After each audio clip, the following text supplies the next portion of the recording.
Well, definitely talk of a referendum. I think that has to be addressed. One of the questions I get all the time is, well, how can you just have a referendum?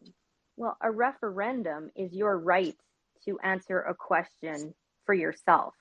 Why on earth do you think a politician is better equipped to know the answer to what you want than you? You know, like, are we that far gone? We really have to hold what rights we do have left. We need to hold them and stand on them. And a referendum is one of them. And if there is even one politician that would actually say, you can't answer that question, I'm better equipped than you are to answer a question about your life, I don't think so. I don't think so. So a referendum, in my opinion, it's inevitable. It's coming, and it's coming fast. And it's a simple question. Do you want to leave Canada? Yes or no? You decide. Val, you nailed it. And what you're talking about there is participation. You asked me the question, what can Albertans do? What can they do?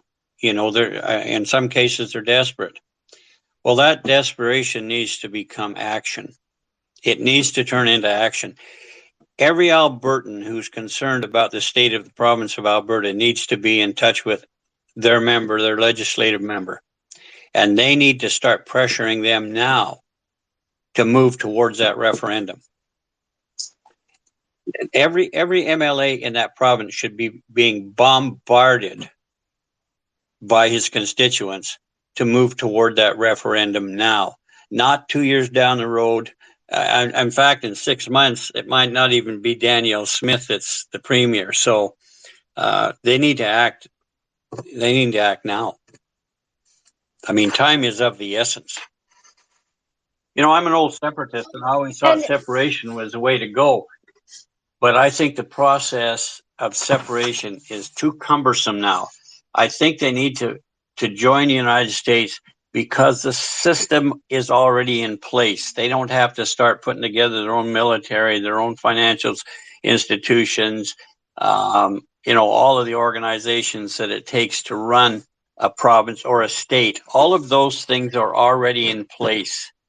And it would just be a matter of converting that U.S. state system over to the province. They would have their own constitution.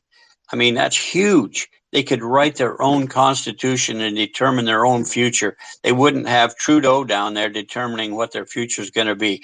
They could manufacture their own future. And that's what needs to happen.